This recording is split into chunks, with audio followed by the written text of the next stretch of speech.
So here's another sobering statistic, or a few.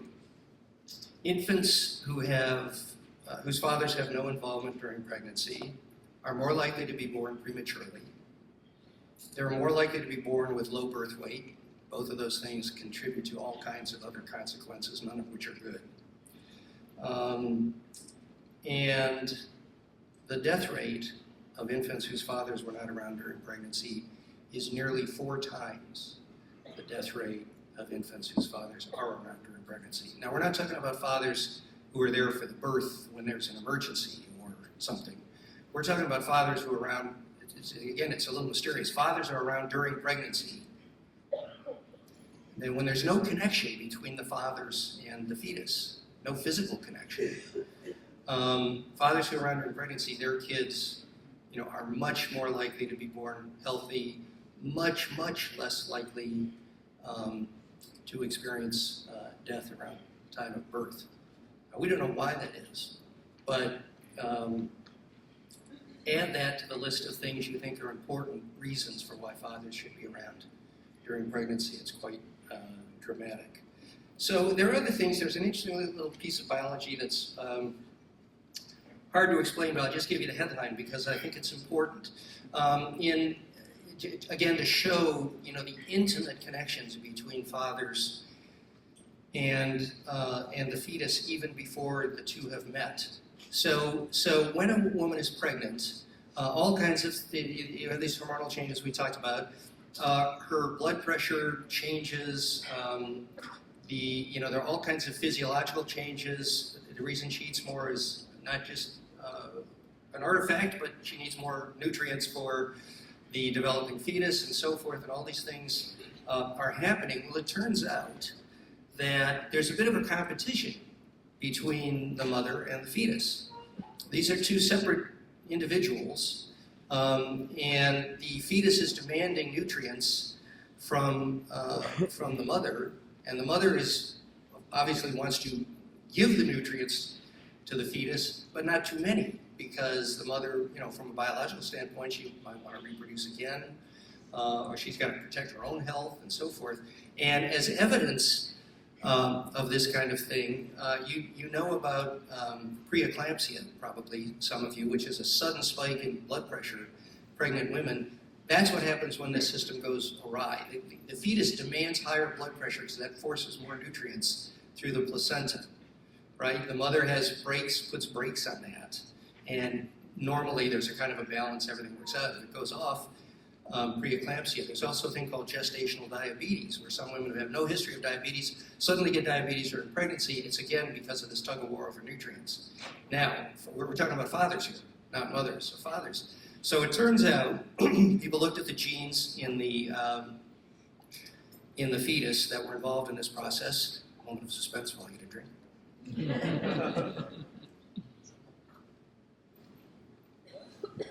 It's like on the news, more after this break. I have to watch the damn commercial because I had to find it. So the genes in the fetus that control mother's blood pressure and nutrient levels and all those things come from the father. So the father's genes are actually battling the mother's genes in a biological way to create this proper balance. This was only discovered in the last few years, completely shocking that father's genes would be so active in the fetus and play an absolutely life-saving role. Now, look at correlations between fathers and kids and things that can happen. So you might think that, we know that if a father has heart disease, his kids have an elevated risk of heart disease. There's a series of things like that we know. But here's some other things that have come out of the research. In a lot of these cases, we don't know why this is the case. But again, they strengthen this connection between fathers and kids that until very recently nobody knew about. The sons of fathers who smoke are more likely to be overweight. Not daughters, just sons. We don't know why, but if you don't have enough good reasons to stop smoking, that's another one. And again, to show this goes over more than one generation. The men who get a lot to eat during their lives. We know this study comes out of looking at records from 100 years ago and so forth, food records in Scandinavia. Grandfathers, men who get a lot to eat, their grandchildren are more likely to develop diabetes. Again, what the heck is going on here, you know? But the point to me, and I hope to you, is that, you know, even across generations, there are critical, important connections between father's health, kids' health, and grandchildren's health. Another area of research has been looking at the brains of fathers when they're around their kids or not around their kids. And a guy named James Swain at the University of Michigan putting men in brain scanners, MRI scanners, and looking at what happens when men in those scanners hear a baby cry. The parts of their brain related to emotional response become more active. So that might not be terribly surprising. When they hear their own baby's cry, it goes way up, more than just any baby's cry. Now, maybe that, I don't know if that's surprising or not, but until a year or two ago, we didn't know what was happening. And what seems to be happening is that babies, you know, are not only enchanting their parents with their Googles and Gagas and, you know, efforts to learn to walk and all of those cool things and to learn to talk. They're actually, you know, in the case of fathers, it's true of mothers too, in the case of fathers, they're actually changing fathers' brains. Fathers' brains are being sculpted by their kids. Again, you know, sign of a tremendous connection. Now, one thing that in the interviews I've done, and things since Do Fathers Matter came out, everybody asked me about language development. So, how many people think fathers would be important in their kids' language development? Have you all read the book? How many people think mothers would be more important than fathers? You have them. So I would have thought, you're smarter than I am, because I would have thought that mothers had more influence on language development. Because despite the fact that we have two-income families and all those things, mothers, in many families, mothers still spend more time with the kids, and it just sort of seemed obvious that kids would copy their mothers and so forth. Well, researchers at the University of North Carolina decided to take a look, this is what we think we know, what do we really know? And they found that fathers had a huge role on children's language development. Fathers who used a larger vocabulary at, I think, around a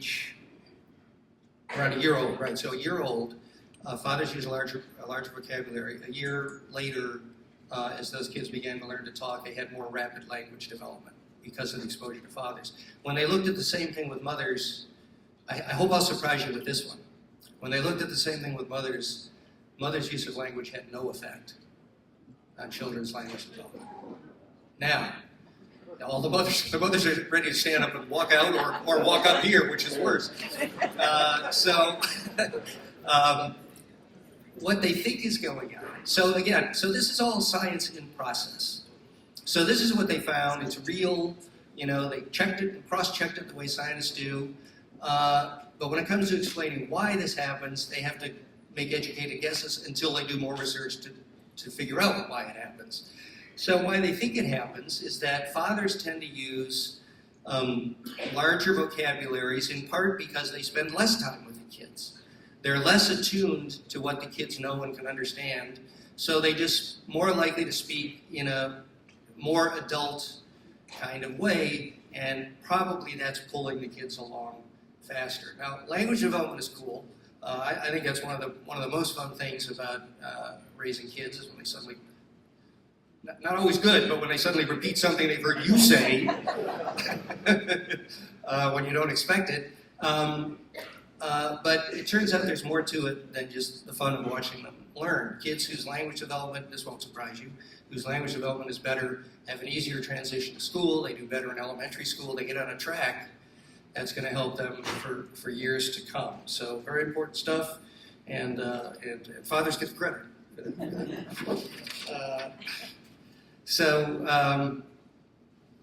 that. The other aspect about fathers is, that I should say something about, is play, and I make a big issue of this in the book. Play is not, I can't see, you can't see what's there, 5 minutes? 10 minutes, okay. Play is not simply play. And by play, I mean father's kind of play. Now, every time I talk about this, my wife is not here, but I'm gonna respect her by saying that every time I talk about how fathers play differently with kids, she goes, I play like that too. And she does, but when you look at a group of mothers and fathers, you find some differences in the group on average, right? Fathers are much more likely to get down on the floor and roll around with kids. Fathers are much more likely to engage in unstructured play, let's make up a game. Fathers are more likely to jump out from behind the couch and yell boo and do a lot of roughhousing and silly stuff where mothers might be a little more inclined to sit down and play a board game or something. Now again, on average, not a huge difference, but there is an important difference.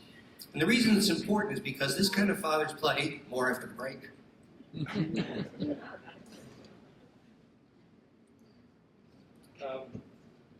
This kind of father's play exposes kids to surprising situations, emotional peaks and valleys, a whole range of sort of emotional exercise that is thought to be something that helps them develop and be ready to meet the outside world.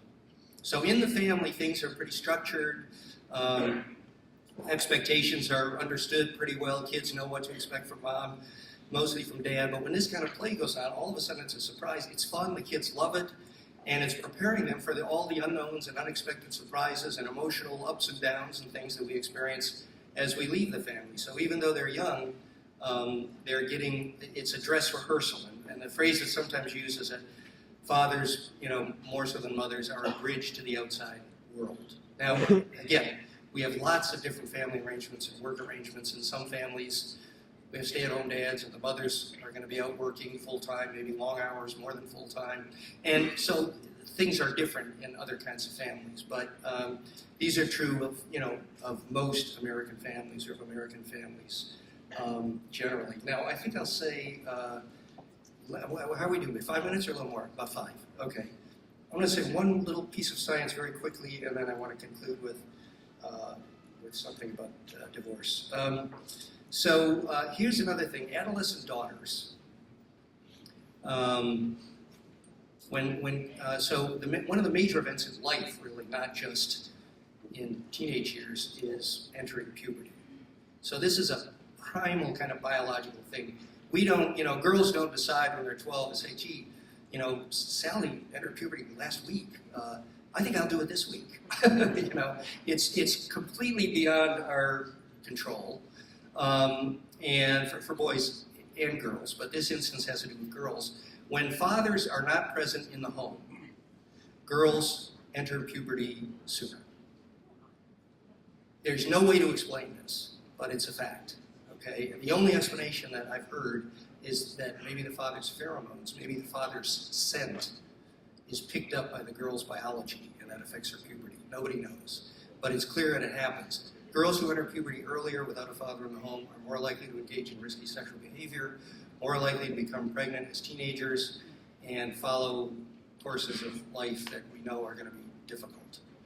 So again, at a time when girls are becoming independent, 12, 13, 14 are starting to, and you might guess that the influence of the father is less important, it's even more important in some ways. I have a short, funny story, relationship between the parents, not related to divorce, but this is completely unscientific and I just made it up, but I like it. It's my parenting advice. It's the best I can do. I'm not a scientist. I'm not a psychologist.